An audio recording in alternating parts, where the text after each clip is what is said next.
Hey, good day, everybody. 4 secrets of insanely successful people. Great stuff. Everybody loves a good secret. In fact, the juicier the better. Why? Because we all love being insiders. We love the feeling of exclusivity, of knowing something that's just ours and no one else's. But in business, secrets do more than just stroke our egos. We love having the upper hand. We love having the unfair advantage, to borrow entrepreneur Jason Cohen's term. So when someone like Dr. Ivan Misner, founder and chairman of BNI, the world's largest business networking organization, boasting 5.4 million referrals and more than 6.5 billion in resulting revenue, asks, do you want to know the secrets to success? You listen. What's the secret? Well, there isn't just one, but think about this. Success is the uncommon application of common knowledge. Great little piece there. In other words, when it comes to success, what matters isn't so much learning something new, but putting into practice what we already know. Here are 4 not-so-secrets of insanely successful people. Number 1, they have a vision. According to Warren Bennis, classic on becoming a leader, leadership is the capacity to translate vision into reality. This means that success starts with answering a fundamental question: what do I really want? I've read all of Bennis's books on leadership. He's kind of one of the like John Maxwell, one of the deans of writing on leadership and teaching leadership. Whether you call the answer to that question, right, what do I really want, your mission statement, your core values, brand identity, or just your goals, doesn't really matter, because a rose by any other name would smell as sweet. Here's how Bennis unpacks the idea. The leader has a clear idea of what he or she wants to do professionally and personally, and the strength to persist in the face of setbacks and even failures. The key word is clear, and clarity means writing it down. You know, one of the things that people ask me all the time, how do you stay focused? How do you keep going? You're financially independent, you're making significant income, and you just keep going. Or how did you keep going when you were set up already? You were set financially. And the real simple reason is because I know what I really, really want. I'm crystal clear on what I want and what I want to create in my life, the kind of life I want to have, the kind of business I want to have, the kind of impact I want to have on other people's lives. I mean, I'm very, very, very clear about what I want. So even if, I have a setback or a failure, or, somebody quits on me, or, I get a dark house, or anything, client, cancels an order, any of that stuff, it doesn't really matter to me. I don't really get fazed by it at all, because I'm so clear on what I'm trying to do with my business and with my life that I already know, I already am very clear that the fact that there's going to be setbacks. I know that there's going to be failures. I know everything's not going to go perfectly. I know every month isn't going to be the very best month we've ever had, or every year is going to be the best year we've ever had, for that matter. I know that. That's just part of the way life works. But I know what I want, and I keep moving towards that. And that's what you have to do. You need to know what you want.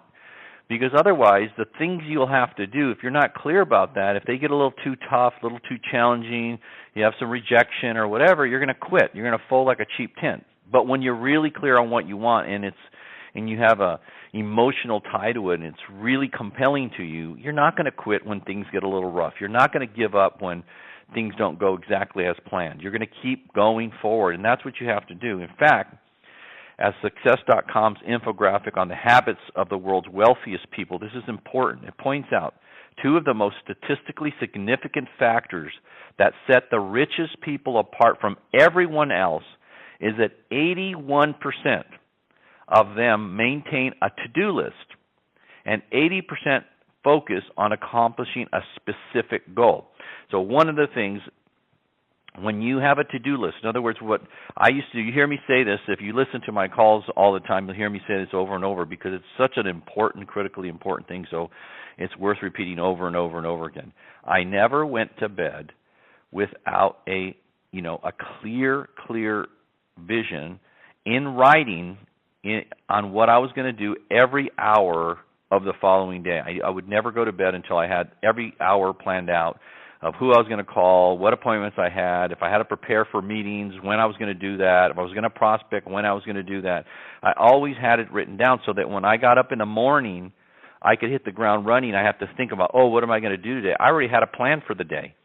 When you wake up every day and you don't have a plan for the day, hours are going to go by, you're not going to get anything accomplished, and you can't make up that time, and you're going to cost yourself a small fortune by doing that. But if you have a plan every day, is everything going to go according to plan? Of course not. Nothing happens like that. But if you don't have a plan, then there's no chance for it to go how you want it to go. So you've got to have a plan for every day. And I think you have to plan hour by hour. You have to know what you're going to do, and then you need to execute that to the best of your ability.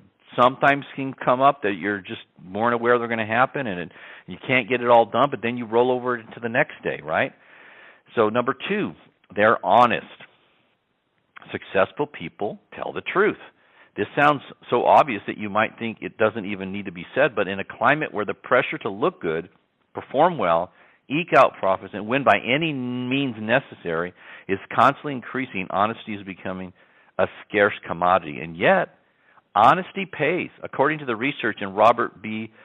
Cialdini's 50 scientifically proven ways to be persuasive, when companies explain failures in their annual reports, those that pointed to internal and controllable factors had higher stock prices 1 year later than those that pointed to external and uncontrollable factors. And if you look, I've read, Warren Buffett every year writes basically a annual report explaining what happened that year, and one of the things he does, he always tells the truth.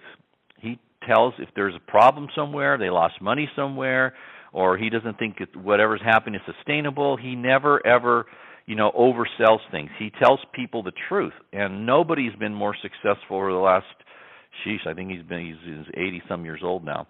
In the last 40 or 50 years, as he has with Berkshire Hathaway. Incredible success. And so that's what people that are, great people, great leaders, they do that. They tell the truth. In other words, taking responsibility for our mistakes and admitting when we're wrong isn't just relationally smart, it's financially savvy. Another study conducted by the Corporate Executive Board found companies that rated highly in the area of open communication and encouraged honest feedback among their staff delivered a 10-year total return that was 270%, 270% more than other companies. And what's true for companies is just as true for us, as Dennis wrote. Leaders never lie to themselves, especially about themselves. You are your own raw material. Number 3, they show gratitude. Without gratitude, you aren't being mindful or totally thankful of the good things in life, and your perspective is probably skewed to the negative result. You might even less motivation to go after more good things if you aren't grateful of the ones you already have. Being grateful, by the way, doesn't mean that you're satisfied and that's it. You're not going to pursue any other things. It just means you're grateful for what you have, and when you're grateful for anything, you're going to get more of those things. Grateful for your relationships, grateful for the love that you have with your family, grateful for your business opportunity, grateful for the fact that you woke up this morning and you can see and you can hear and you can walk and you can talk, right? You need to be grateful for that. And a lot of people wake up and they're not able to do that, or maybe a lot of people go to bed and they wake up. That's even worse. So being grateful for everything is critically important. I didn't say satisfied with everything as it is, but grateful for it, and then you move towards obtaining what it is you really, really want in your life, all the while being grateful for what you already have. We tend to think of gratitude as spontaneous emotion and something that just happens to us in moments of triumph or success. In reality, though, gratitude is something we develop. And just like all the other not-so-secret secrets on this list, it is something we choose, something we make a wide-eyed, premeditated, self-determined decision to experience. How? By actively looking for reasons to be grateful. And second, by simply saying, thank you. Thank you is a sign of gratitude. When you're in a restaurant and your waiter brings you your food, thank you. When your waiter brings you a glass of water, thank you. When they do anything for you, thank you. Thank you, thank you. You can never say thank you enough. If somebody does any kind gesture or says something kind to you or does something kind for you or anything that you appreciate, that you have the ability to show gratitude, Look at them and say, thank you. Not under your breath. Look straight at them and say, thank you. I promise you, you will get more out of that than the person that you sent the thank you to. They're going to want to help you more. They're going to want to be on your side. They're going to want to be on your team, if you will. Thank you. Thank you for listening to this call. Thank you for signing up for our podcast. I appreciate that. And one of the things, how I show my appreciation is trying to share information with you that can help you improve your business, improve your life, earn more money, become more successful. So when we look for reasons to be grateful, when we make that our intentional focus, we find them. On top of that, when we call attention to those reasons, we cultivate gratitude, not only within ourselves, but within our relationships and organizations. If your wife or your spouse, your partner, whatever, your children, they do anything kind for you, anything, they cook you breakfast, thank you, right? They bring you a glass of water, thank you, anything, thank you. Get in the habit of always saying thank you. They're adaptive. Success isn't about avoiding failure. It's about learning from failure. There's no way to avoid failure. I've failed multiple times. Everybody fails. There's no way to get around it. Take Thomas Edison's famous quote about inventing the light bulb. I have not failed. I've just found 10,000 ways that won't work. Can you imagine doing 10,000 different experiments until you finally get it? 10,000, not 10 or 20 or 100, right? Right? But 10,000. Incredible. Persistence. Huge part of being successful. The key is to cultivate what Eric Ries in the Lean Startup calls validated learning. Validated learning is not an after-the-fact realization or a good story designed to hide failure, he says. It is the principal antidote to the lethal problem of achieving failure. Successfully executing a plan that leads nowhere.